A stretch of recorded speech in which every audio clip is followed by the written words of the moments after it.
Comentario al séptimo domingo de Pascua, domingo de la Ascensión. Mirando al suelo, 29 de mayo de 2022. Primera lectura, Hechos 1:11, Salmo 46. Segunda lectura, Efesios 1:17-23. Evangelio, Hechos de los Apóstoles 1:3-14. Fue a ellos a quienes se presentó después de su pasión, dándoles numerosas pruebas de que estaba vivo, y dejándose ver de ellos durante 40 días, les habló acerca del reino de Dios. Mientras comía con ellos, les mandó: no os alejéis de la ciudad de Jerusalén, al contrario, aguardad a que se cumpla la promesa del Padre de la que yo os he hablado. Porque Juan bautizó con agua. Vosotros, en cambio, de aquí a pocos días seréis bautizados con Espíritu Santo. Ellos, por su parte, se reunieron para preguntarle: Señor, ¿es en esta ocasión cuando vas a restaurar el reino de Israel? Pero él les repuso: no es cosa vuestra conocer ocasiones o momentos que el Padre ha reservado a su propia autoridad.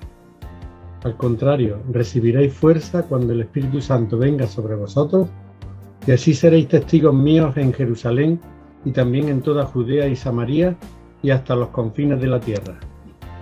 Dicho esto, lo vieron subir hasta que una nube lo ocultó a sus ojos.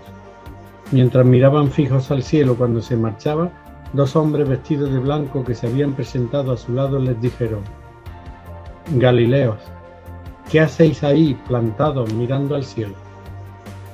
El mismo Jesús que se han llevado a lo alto de entre vosotros vendrá tal como lo habéis visto marcharse al cielo. Entonces regresaron a Jerusalén desde el monte llamado de los Olivos, que está cercano a Jerusalén, a la distancia que se permite caminar un día de sábado. Cuando entraron, subieron a la sala de arriba donde se alojaban. Eran Pedro y Juan, Santiago y Andrés, Felipe y Tomás, Bartolomé y Mateo, Santiago de Alfeo, Simón el fanático y Judas el de Santiago. Todos ellos perseveraban unánimes en la oración con las mujeres, además de María, la madre de Jesús, y sus parientes. A mí me parece que con esto de la ascensión de Jesús nos han metido gato por liebre. Se ha dicho que Jesús está en el cielo y se ha pintado a Jesús como pionero de astronautas, despegando de la Tierra hacia los espacios siderales. Tras ser llevado Jesús al cielo, o tras subir al cielo, poéticas formas de decir que Jesús se fue con Dios, Dios es igual al cielo, las iglesias y los cristianos, plantados, quietos, inmóviles, se quedaron mirando hacia arriba durante siglos con los brazos cruzados. Lo suyo no era el suelo, sino el cielo. Su anhelado terreno de operaciones no era el más acá, sino el más allá. El objetivo era salvar el alma, aunque fuese a costa del cuerpo. Había poco que hacer aquí abajo aparte de resignarse y esperar. El mundo era considerado un valle de lágrimas, y la vida se definió como una mala noche en una mala posada, situación de tránsito, espera de amaneceres que no dependen de nosotros, resignación de siglos, cristianada, valle de lágrimas sin consuelo, habitáculo del desencanto. Al contemplar la ascensión de Jesús, los cristianos sentían unas ganas locas de ser llevados con él, de huir del mundanal ruido que diría Fray Luis de León, de abandonar el telediario del paro y de la violencia en general y de la de género en particular, de la injusticia, de la desigualdad social, de las colas del hambre, de la incultura y de la mala política que, luchando por conseguir el poder, con frecuencia deja a un lado los intereses del pueblo. ¿Quién pudiera irse detrás de Jesús, ser llevado a otro mundo más allá de nuestro caos?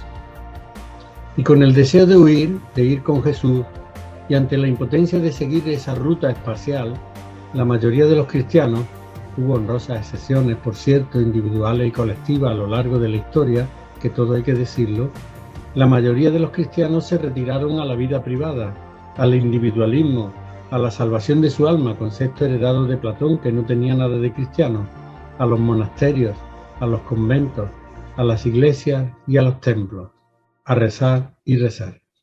Así nació la teología del desencanto mundano como una falsa lectura de la ascensión de Jesús.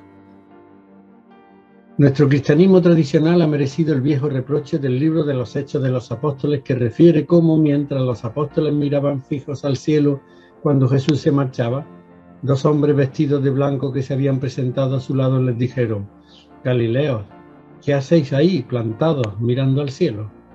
El mismo Jesús que se han llevado a lo alto de entre vosotros vendrá tal como lo habéis visto marcharse al cielo. Entonces regresaron a Jerusalén desde el monte llamado de los Olivos, que está cercano a Jerusalén, a la distancia que se permite caminar un día de sábado. La ascensión de Jesús, curiosamente, es lo contrario del movimiento hacia arriba. Es una invitación a descender, a volver a la comunidad y a la ciudad, a dejar las alturas y los montes y las nubes. Hay que mirar al suelo, al mundo, hay que poner manos a la obra de Jesús, verdadera sinfonía incompleta. El cristiano que mira a Dios, a Jesús, al cielo, lo sabrá si mira al suelo, si vuelve corriendo a la ciudad. Difícil misión la del cristiano: sumergirse en la ciudad, politizarse, esto es, hacerse de la polis, de la ciudad, hacerse ciudadano, mundanizarse, unirse a otros, lanzarse a gritar por calles y plazas que Jesús llevaba razón y que su proyecto de hombre aún es realizable, que todavía es posible recomponer este viejo rompecabezas de la familia humana, verdadera Babel de egoísmo e insolidaridad, y acabar con esta inmensa ola de desigualdad y de pobreza en la que está sumido nuestro mundo. Pero este proyecto no tiene nada que ver con restaurar la soberanía de Israel ni de nadie, como esperaban los discípulos de Jesús cuando le preguntaron: Señor, ¿es en esta ocasión cuando va a restaurar el reino para Israel? Pero él les repuso: no es cosa vuestra conocer ocasiones o momentos que el Padre ha reservado a su propia autoridad. Al contrario, recibiréis fuerza cuando el Espíritu Santo venga sobre vosotros, y así seréis testigos míos en Jerusalén y también en toda Judea y Samaria y hasta los confines de la tierra. Jesús lo tenía claro. Hay que acabar con este estado de cosas en el que unos estemos sobre otros. Soberanía significa esto. Hacer un mundo de hermanos y no de soberanos es el desafío, la tarea del cristiano, el reto de la ascensión, verdadera invitación a mirar al suelo, descendiendo a la ciudad hasta transformarla desde dentro y desde abajo. Y esto lo harán sus seguidores con la ayuda del Espíritu Santo, que les dará fuerza para ser sus testigos en Jerusalén, la capital, en Judea y Samaria, provincia de la ortodoxia y de la heterodoxia, y hasta los confines de la tierra. El firmamento que el primer cosmonauta ruso Yuri Gagarin surcó sin poder contemplar a Dios no es ya la morada lejana de Dios, pues no hay espacio que lo contenga ni lo limite. Dios no es espacial, ni Jesús pionero de astronautas. Dios es el cielo. Y con la ascensión de Jesús quedó para siempre una cosa clara: Dios está en el suelo. Jesús mismo, por descender, por meterse en el mundo, bajó hasta la muerte.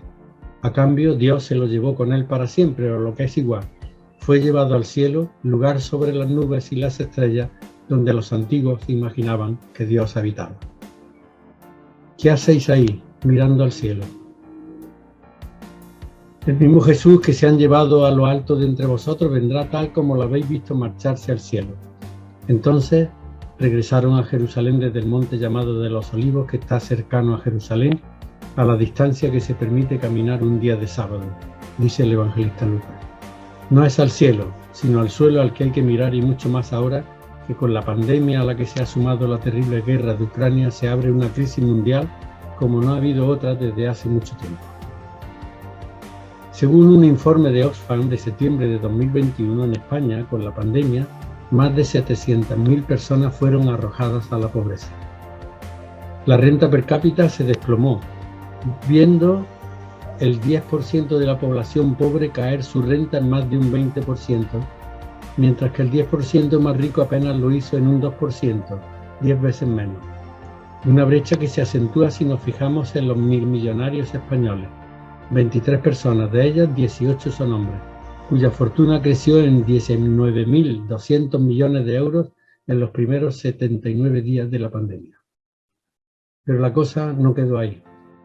En nuestro mundo, la vida se está haciendo más difícil con la guerra de Ucrania, de consecuencias trágicas e imprevisibles, pues esta guerra está ya afectando fuertemente a las exportaciones de trigo, arroz y maíz de estos países, debido a las infraestructuras de tránsito interrumpidas o destruidas, a la posible destrucción de reservas o a dificultades para lanzar la próxima campaña de cultivo. En 2021, Ucrania y Rusia, los dos países en guerra, se encontraban entre los 5 principales exportadores de trigo. El trigo, junto con el arroz y el maíz, es un producto alimenticio clave para la seguridad alimentaria mundial. Muchos países dependen directamente de las importaciones de este para cubrir sus necesidades básicas. Pero no solo el precio del trigo, también está subiendo el de otros productos alimenticios básicos, como estamos viendo estos días. Por otra parte, la subida de los precios del petróleo y del gas debido a este conflicto también está haciendo aumentar considerablemente el costo del flete marítimo y de los transportes terrestres, lo que tiene un impacto directo en el costo de otros productos alimenticios básicos. Más aún, en el más o menos corto plazo, esto podría afectar a todos los productos importados y tener consecuencias en el poder adquisitivo de los hogares, especialmente, como siempre, de los más necesitados. El precio de la energía, particularmente el gas, también afecta a los costos de producción de fertilizantes nitrogenados, siendo Rusia uno de los principales productores de estos, pues representa el 15% del comercio mundial y el 17% de las exportaciones mundiales de fertilizantes potásicos. Muchos países de Europa y Asia Central dependen de Rusia para obtener más del 50% de su suministro de fertilizantes tan necesarios para el sector agrícola. Todos estos factores están directamente involucrados en hacer que los productos alimenticios sean cada vez más caros. En julio de 2021, el informe SOFI ya mencionaba la imposibilidad de que 3.000 millones de personas en todas las regiones del mundo tengan acceso a una dieta saludable debido a la insuficiencia de ingresos. Además, el aumento del precio del trigo y del petróleo también tendrá un fuerte impacto en el costo de la ayuda humanitaria, pues con la subida de los precios es posible que las ONGs no puedan comprar y transportar tantos alimentos y artículos no alimentarios como se esperaba, teniendo que reducirse de este modo la asistencia a los países pobres. Por lo que respecta a los creyentes y a todos los seres humanos de buena voluntad, tal vez hoy más que nunca, es necesario que concentren su mirada en el prójimo individual o colectivo. El prójimo que no es solo el que está cerca de mí, sino aquel a quien yo me acerco aunque esté a miles de kilómetros de distancia. Es urgente poner la mirada en el suelo, en este mundo en el que Dios habita y especialmente en todos aquellos individuos o países que ya han quedado o van a quedar a la vera del camino por sufrir las consecuencias del hambre, de la desnutrición, de la pandemia y ahora de la guerra. Hoy más que nunca urge dejar de mirar al cielo para dedicarnos, cada uno en la medida de nuestras posibilidades, a curar las heridas de esta sociedad. Papel fundamental tendrán aquí también, por supuesto, los gobiernos de los países más desarrollados, que deberían dejar de mirar tanto a su propio bienestar y tender una mano más solidaria, hoy más necesaria que nunca, a todos aquellos países que sufren las consecuencias de esta gravísima crisis que afecta a nuestro mundo. Durante la pandemia se oía decir que todos íbamos en el mismo barco, pero no es verdad. La verdad es que todos estamos bajo la misma tempestad, pero no todos tienen las mismas defensas ante el temporal que se nos viene.